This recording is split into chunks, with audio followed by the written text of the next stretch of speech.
Mwanakondoo wa Mungu ameshinda. Hapa mbele yenu ni kikundi ambacho Yesu Kristo mwenyewe alivyofufuka, kuna mambo aliyoyasema.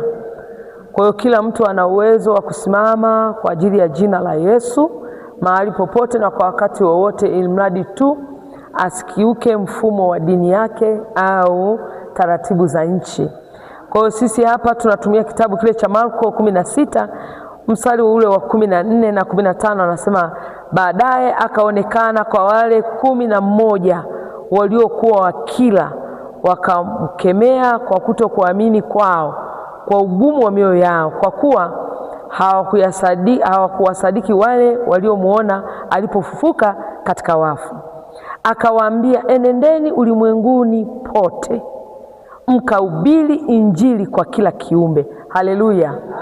Kwa hiyo alipokuwa anawaambia wale wanafunzi 12 waende ulimwenguni kwa kila kiumbe, na kwa kila kiumbe ni mimi na mimi miongoni mwa kile kiumbe. Sijui wewe ni kiumbe au sio kiumbe? Kwa sababu Yesu alituambia tukawafanye mataifa kuwa wanafunzi wa nani? Wa Yesu. Na hata sasa injili bado haijafika. Hawezi wachungaji peke yao, hawezi wainjilisti peke yao. Lazima wajitokeze makundi makanisani wanaojigrupu kulisaidia kanisa kutangaza ufalme wa Mungu. Sema amina, amina, amina. Sema amina, amina, amina. Yesu yuko tayari kutuhudumia kwa mwaka huu mwingine tena, kama na wewe utakuwa uko tayari. Kwa hiyo tunakukaribisha sana. Kuwasili itakuwa tarehe 9 mwezi wa 6 2026 Jumanne. Na baada ya kuwasili utajisajili kwa viongozi, na chakula chetu tutakula cha pamoja saa 12 jioni. Maombi yetu huwa yanaanza siku hiyo hiyo saa 3 usiku. Maombi ya kujiweka wakfu mbele za Bwana. Maana ya kujiweka wakfu kwamba unatangaza uko tayari kutumika kwa siku 3 kwa ajili ya Bwana na kwa ajili ya watu wengine. Na maombi yetu yataanza tarehe 10, 11 na 12. Jumatano, Alhamisi na Ijumaa tutakuwa na maombi hayo kabambe kabisa. Tutakuwa hapo katika viwanja vya hostel, na wengine tutakuwa hapa kanisa la zamani.